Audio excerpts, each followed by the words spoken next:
service to country, and service to community. It leads in really great for our next speaker, Congressman Mike Waltz. Mike Waltz represents Florida's 6th district, just north of the Space Center, the Kennedy Space Center, in portions of Flagler and Volusia counties, and a little bit of Lake and St. Johns counties.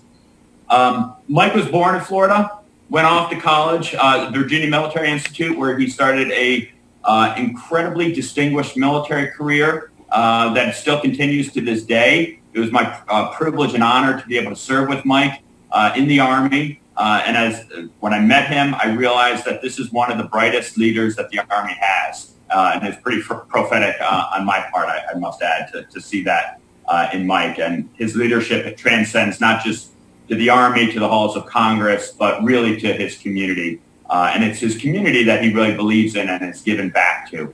I'm really thrilled to have Mike join us today, or Congressman Waltz, I should say, Colonel Waltz, any number of titles that I give him, but friend is my favorite title to address him as. But Mike has seen just a lot of excitement go on in his first term in Congress, and like Doris Small, is really a part of this inspirational generation of leaders, new leaders in Congress. So with that, Mike, I want to turn the floor over to you for some remarks. I mean, maybe we can have take a little Q&A afterwards. Yeah. Hey, thanks, Eric. I know you guys have heard from Administrator Bridenstine and from Doris Small and from a number of folks. So I'll just keep my upfront remarks brief, and I think it's probably better to spend most of the time in a Q&A. As you said, I sit in kind of a unique spot. There's only, I think, 2 or 3 of us out of the 435 that sit on both the Armed Services Committee and the Space Committee. And so we see both sides of this. We see the NASA, NOAA, civilian side. Let's go to the moon, go to the Mars. What do we do about the space station? How do we do all of that? But then I also see the national security side of that. I don't know, Eric, has anybody really spent some time talking about China and what they're doing in space and really the threats that we face? General Lincoln touched on it a little bit earlier. Okay. Coming from a Space Force perspective and Space Command perspective. But I think you have been a real champion on that issue. So if you could dwell on that a little bit. So you know, seeing both sides of that equation, right, and how it comes together, and then oftentimes, you know, you have to love government. You know, how oftentimes it doesn't come together, and then how those pieces then come together with the private sector, which was really, I think, epitomized by the SpaceX launch that we were able to attend with the president and the vice president, not once but twice, down in Cape Canaveral just a month ago, and how all of those pieces come together. You know, I just have to tell you that launch was awesome. I mean, that was really one of the most incredible moments of my time. I have to tell you also, as someone who really pushed the president hard to attend. You know, my heart was already in my throat, but I think it was like triply so that all of that went well and that it went on time, and just what a great moment for the country. And what was really cool was to see all the news services just going wall to wall on it.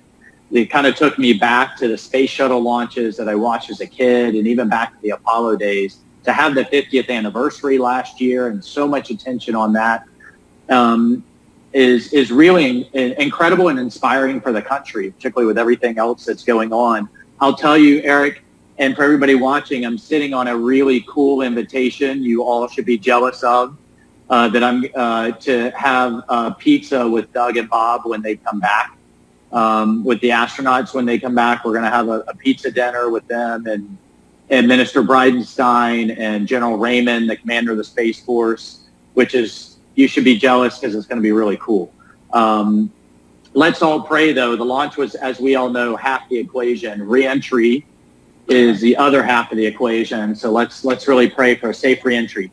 On the national security side, the difference between the 1960s and now is our entire economy, the global economy, our way of life is dependent on what's up in space. Agriculture, banking, finance, global logistics, of course, telecommunication. The average person touching space 20 to 30 times a day doesn't even know it. Is all dependent on that architecture that's up there, and certainly our military, precision, guidance, command and control, the ability to project our forces around the world, all dependent on space. Every war game that we have now, the first shots are not fired by the Navy or not fired by land forces. It's fired up in space because of those dependencies. So what does that mean? That means the bad guys, our adversaries, know that as well. We have to have the ability to defend what's up there. And frankly, when it was built decades ago and over the last few decades, it wasn't built with necessarily being able to defend it in mind.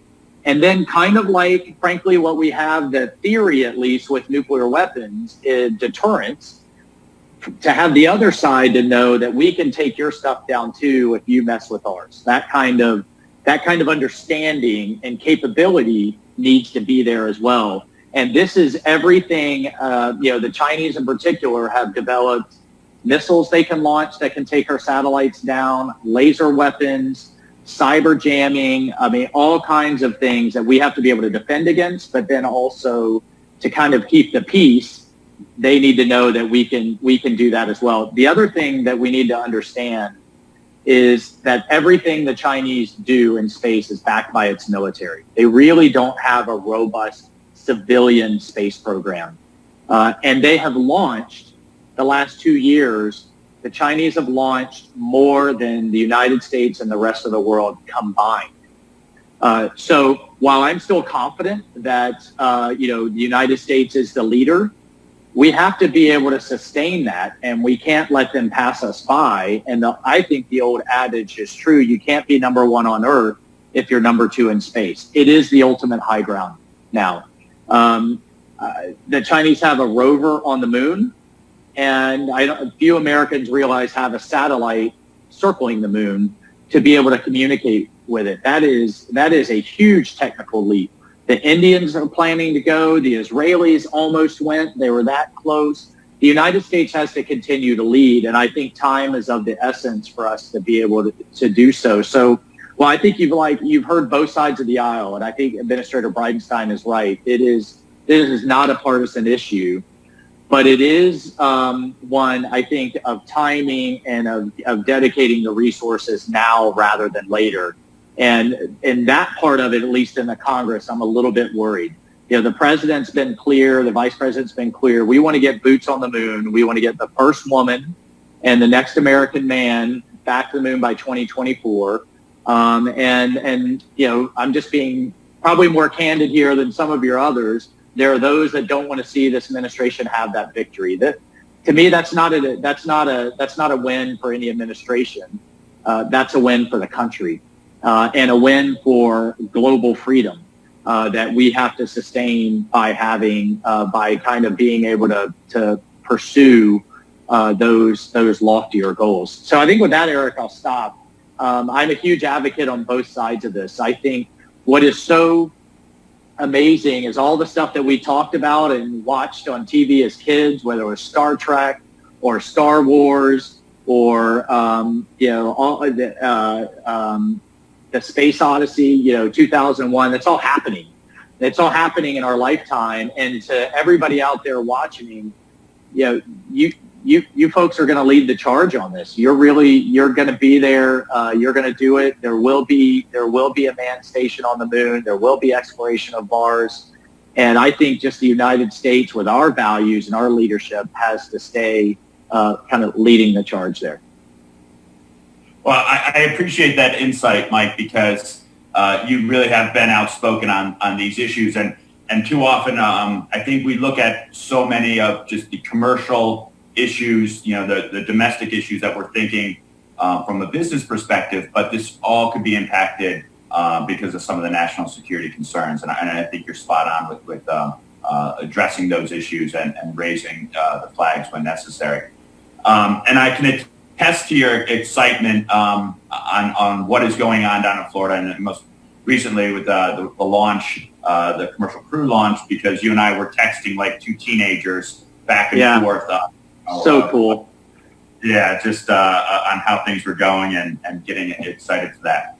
But that kind of lends to my next question. You know, there's this renewed sense of excitement down on the Space Coast of Florida. We're seeing so much more commercial activity. So many more companies are investing, launching, operating down there. Can you tell me what it's like with having all this excitement back at the Florida coast, and what is this growing like commercial industry, but also the whole space industry as a whole? Why is that important to the local economy and the workforce, and how is it impacting STEM, which I know you're quite committed to as well?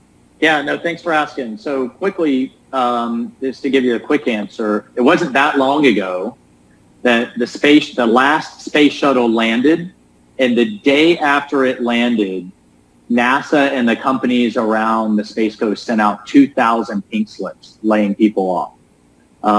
And it was really kind of a dark couple of years. But now with the reinvigoration of the National Space Council, with the establishment of the Space Force, and frankly, with what the private sector has done, I mean, I give Elon Musk and Jeff Bezos and others so much credit for their vision. They're doing things that literally a decade ago they were laughed out of the room and told was impossible. The fact that they're landing boosters on ships on a regular basis and reusing them, when you know, it's a testament to entrepreneurship. It's a testament to vision.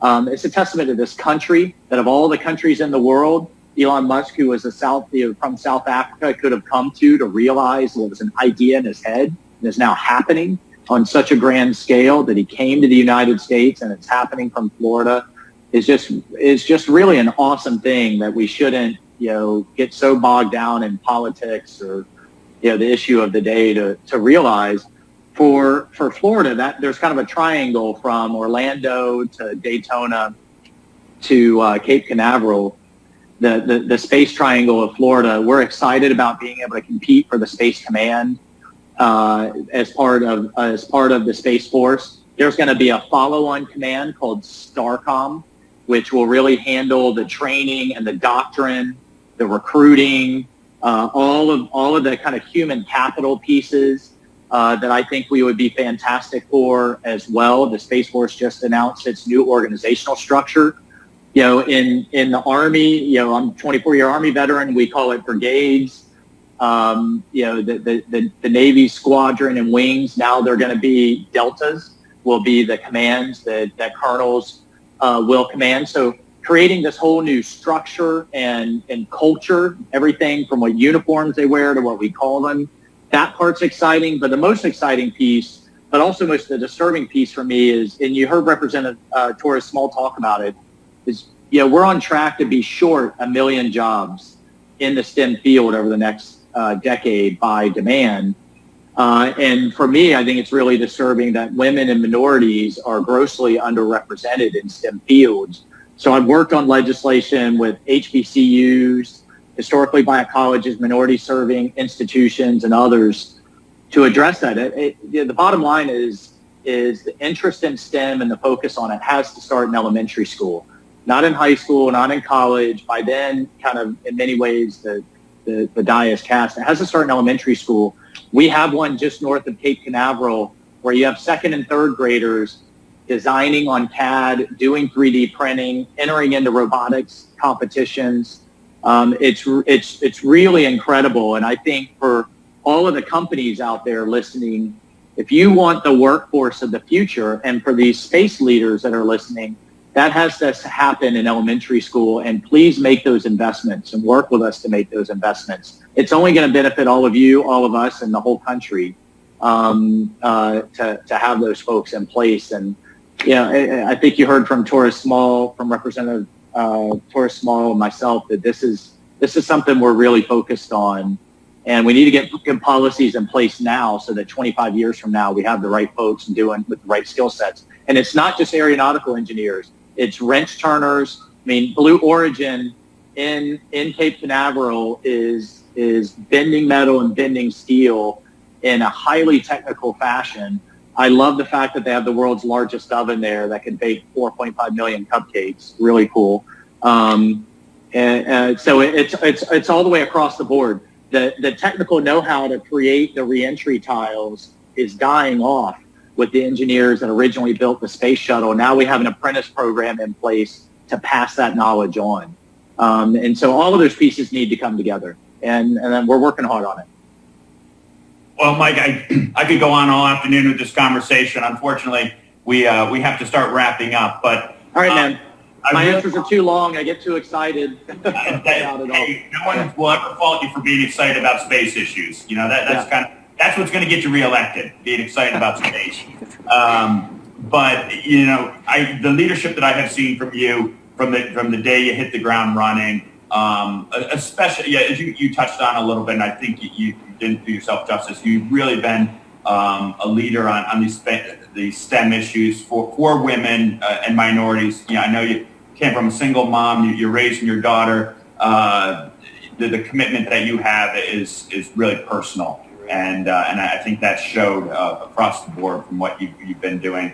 Keep going on the national security front, because it is so important, and bringing together, you know, the commercial, civil, and military issues on space. It's only going to make our country greater and stronger. So thank you, Mike, so much for your time, and like everyone, I look forward to seeing you in person sooner, much sooner rather than later. So thanks again for doing this. I really appreciate it, my friend.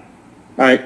Thanks, Eric. Thanks, everyone. And look forward to seeing you up in space. And personally, you've all heard me say my goal would be in the first Green Beret in space. So, yeah, we all have goals. I'm going to hit mine. We know some people you can talk to. I know. All right. Take care, guys. Take care. Thanks again, Mike.